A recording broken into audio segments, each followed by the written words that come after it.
श्री स्वामी समर्थ. नमस्कार, मी नंदिनी. माझ्या यूट्यूब चॅनलवर तुमचं खूप मनापासून स्वागत करत आहे. तुमच्या मनातील सर्व चांगल्या इच्छा स्वामी महाराज पूर्ण करो ही स्वामीच्या चरणी प्रार्थना करते आणि आजच्या या नवीन व्हिडिओला सुरुवात करते. तर पहा, उद्या वार आहे रविवार आणि दिनांक आहे 10 मार्च. तर या दिवशी आलेली आहे या महिन्यातील दर्श अमावस्या. तर पहा, अमावस्येच्या दिवशी आपल्या घरातील नकारात्मकता दूर करण्यासाठी हा दिवस खूप महत्त्वाचा मानला जातो. तर बघा, अमावस्येच्या दिवशी आपण माता लक्ष्मीची पूजा करत असतो आणि तिला प्रसन्न करून घेण्यासाठी आपण घरातील सर्व स्वच्छता करत असतो. ज्या घरामध्ये सर्व स्वच्छता असते त्याच घरामध्ये लक्ष्मी प्रवेश करत असते. त्यामुळे आपल्या घरातील जाळी जळमटं, जी काही नकारात्मकता आहे, तुटले फुटलेले कप असतील, भांडे असतील, तर ती आपल्याला घरात ठेवायची नाही. ती घरातून बाहेर काढायची आहेत. घरामध्ये जर तुटल्या फुटलेल्या चपला असतील त्यासुद्धा आपल्याला बाहेर काढायच्या आहेत. जी काही नकारात्मकता आहे तर ती घराच्या बाहेर काढायची आहे. त्याचबरोबर आपल्याला घरामध्ये काही उपाय देखील करायचे आहे. तर बघा, आपल्याला आंब्याच्या पानांचा असा हा एक प्रभावी उपाय करायचा आहे. हा उपाय जर आपण केला तर घरातील वाईट शक्ती, नकारात्मकता, दारिद्र्य, अडचणी नष्ट होतील आणि त्याचबरोबर आपल्या घरामध्ये सुख, शांती, समृद्धी निर्माण होईल. आपल्या घराची, मुलांची, पतीची खूप सारी प्रगती होईल. तर असा हा अत्यंत प्रभावशाली उपाय आपल्याला उद्या करायचा आहे. तो कसा करायचा आहे याबद्दल आजच्या व्हिडिओमध्ये आपण जाणून घेणार आहोत. त्यामुळे व्हिडिओ कुठे स्किप न करता शेवटपर्यंत नक्की बघा, जेणेकरून तुमच्यापर्यंत योग्य ती माहिती पोहोचेल.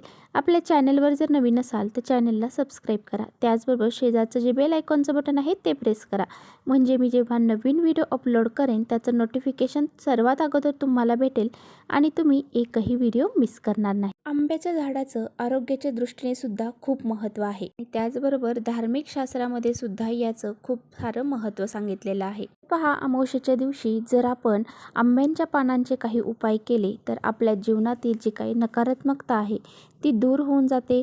जे काही आपल्या जीवनामध्ये आपण कष्ट मेहनत करतो त्यामध्ये जे अडथळे निर्माण होतात ते सुद्धा दूर होऊन जातात. आंब्यांच्या पानांचा उपाय घरातील वास्तुदोष दूर करण्यासाठी सुद्धा केला जातो. त्याचबरोबर आपल्या घरात रोज रोज भांडणं होतात, कटकटी होतात, जे काही दारिद्र्य आहे, जे संकट आहे, तर ती दूर करण्यासाठी आपल्याला आंब्याच्या पानांचा हा उपाय करायचा आहे. हा उपाय जो आहे ना तर तो आपल्याला सकाळीच करायचा आहे. तर बघा, त्यासाठी आपल्याला सकाळी लवकर उठायचं आहे. आपल्या घराची स्वच्छता करायची आहे. आपल्या घरामध्ये जे जाळी जळमटं आहेत ती दूर करायची आहेत. त्याचबरोबर आपल्या जो घराचा मुख्य दरवाजा आहे तो आपल्याला हळद पाण्यामध्ये टाकून त्याने पुसायचा आहे. घराचा उंबरठासुद्धा आपल्याला हळदीत पाण्यामध्ये टाकून पुसायचा आहे. घराची फरशी जी आहे तर ती लिंबू, हळद, त्याचबरोबर खडे मीठ आणि गोमित्र टाकून पुसायची आहे. यामुळे घरातली जी नकारात्मकता आहे ती बाहेर जाईल आणि त्याचबरोबर आपल्या घरामध्ये घराच्या बाहेरसुद्धा आपल्याला हळदीचं पाणी शिंपडायचं आहे, जेणेकरून आपल्या घरामध्ये एक सकारात्मक लहर निर्माण होईल. आपल्या मुख्य दरवाजावरती स्वास्तिक काढायचं आहे. त्याचबरोबर आपल्या उंबरठ्याला हळदीचं लेपन करायचं आहे. तर असे बरेचसे छोटे छोटे जे कामं आहेत तर या दिवशी आपल्याला करायचे आहेत. त्याचबरोबर बघा, आपल्याला आंब्यांच्या पानं घ्यायची आहेत. तर ही आंब्यांची पानं घेताना कुठे तुटले फुटलेली आपल्याला घ्यायची नाहीत. तर तुम्ही 7 पानं घेऊ शकता, 5 पानं घेऊ शकता किंवा 11 पानं घेऊ शकता. आंब्यांची तुम्हाला 7, 11, 9 अशा प्रमाणामध्ये तुम्हाला पानं घ्यायची आहेत आणि ती पानं घेतल्यानंतर ती आपल्याला स्वच्छ धुवून घ्यायची आहेत. तर तुम्ही 11 आंब्याची पानं देखील घेऊ शकता. 11 आंब्याची पानं घ्यायची आहेत, ती धुवून घ्यायची आहेत. कुठे किडलेली तुटलेली घ्यायची नाही.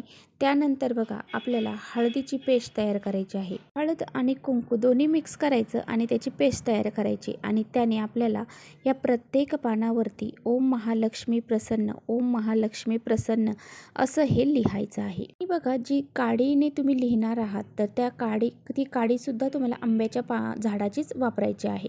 आणि त्यानंतर बघा, यासाठी आपल्याला एक पांढरा धागा लागणार आहे. त्यामध्ये आपल्याला हे तोरण तयार करायचं आहे. हे जे 11 पानं आहेत तर ती त्या धाग्यामध्ये आपल्याला बांधायची आहेत आणि ते तोरण आपल्याला आपल्या मुख्य दरवाजावरती लावायचं आहे. तर बघा, अमावस्येच्या दिवशी नकारात्मक जी ऊर्जा आहे तर ती जास्त प्रमाणामध्ये प्रभावित असते. त्यामुळे त्याचा जो प्रभाव आहे तो कमी करण्यासाठी आपल्या घरामध्ये नकारात्मकता न येण्यासाठी आपल्याला आपल्या मुख्य दरवाजावरती हे आंब्यांचं तोरण लावायचं आहे. बघा, ही नकारात्मकता आपल्या घरामध्ये जर शिरली आणि आपल्या घरामध्ये जे काही माणसं राहतात पहा, जे मनुष्य राहतात, त्यांच्या काही जणांच्या कुंडलीमधले जे ग्रह आहेत तर ते कमकुवत असतात. मग त्यांच्यावरती ते लवकर प्रभाव करतात. त्यामुळे असं काही होऊ नये यासाठी आपल्याला आपल्या घराच्या मुख्य दरवाजाच्या डायरेक्ट बाहेरच असं हे आंब्याचं तोरण जर लावलं तर आपल्या घरामध्ये कोणत्याही प्रकारची नकारात्मकता प्रवेश करणार नाही आणि घरात जी नकारात्मकता आहे ती सुद्धा नष्ट होऊन जाईल. तर बघा, तुम्हाला माहीत असेल की बऱ्याच जण अमावस्या पौर्णिमा आली की त्यांना त्रास व्हायला लागत असतो. तर हे अशा वेळेस होतं ज्यावेळेस त्यांचे जे ग्रह आहेत तर ते कमकुवत असतात, ते ग्रह खालीवर होतात. त्यामुळे असं हे घडत असतं. आणि आपल्या घरामध्ये कोणत्याही प्रकारचा चढ उतार होऊ नये, आपल्या घरातील व्यक्तींना कोणत्याही प्रकारचा त्रास होऊ नये यासाठी आपल्याला घरामध्ये असे छोटे छोटे उपाय हे करायचे असतात. त्याचबरोबर पहा, आपले जे पित्र आहेत तर ते आपल्या मुख्य दरवाजावरती अमावस्येच्या दिवशी आलेले असतात. त्यांना देखील प्रसन्न करून घेण्यासाठी आपल्याला हा एक उपाय आवर्जून करायचा आहे. बघा, हे तोरण जोपर्यंत सुकत नाही म्हणजे 2 दिवस तरी आपल्याला आपल्या दरवाजावरती ठेवायचं आहे. 2 दिवसानंतर त्याची पानं सुकायला लागतात. तर ती सुकलेली पानं आपल्याला दरवाजावरती तशीच ठेवायची नाही. जर आपण तशीच ठेवली तर त्यामध्ये जेवढी सकारात्मकता आपण फ्रेश पानांमध्ये असते तेवढी जास्त नकारात्मकता त्या वाळलेल्या पानांमध्ये येत असते. त्यामुळे आपल्याला ते तोरण बाहेर फेकून द्यायचं असतं. का आपल्या घरामध्ये चांगले वाईट लोक आपल्या मुख्य दरवाजातूनच घराच्या आतमध्ये येतात. माता लक्ष्मी देखील आपल्या मुख्य दरवाजातूनच आतमध्ये येते. तरी एखादी बाहेरची व्यक्ती जर तिच्या मनामध्ये काही वाईट चाललेलं असेल, तिच्या मनामध्ये भरपूर नकारात्मकता असेल तर ती आपल्या घराच्या बाहेरच सोडून येते.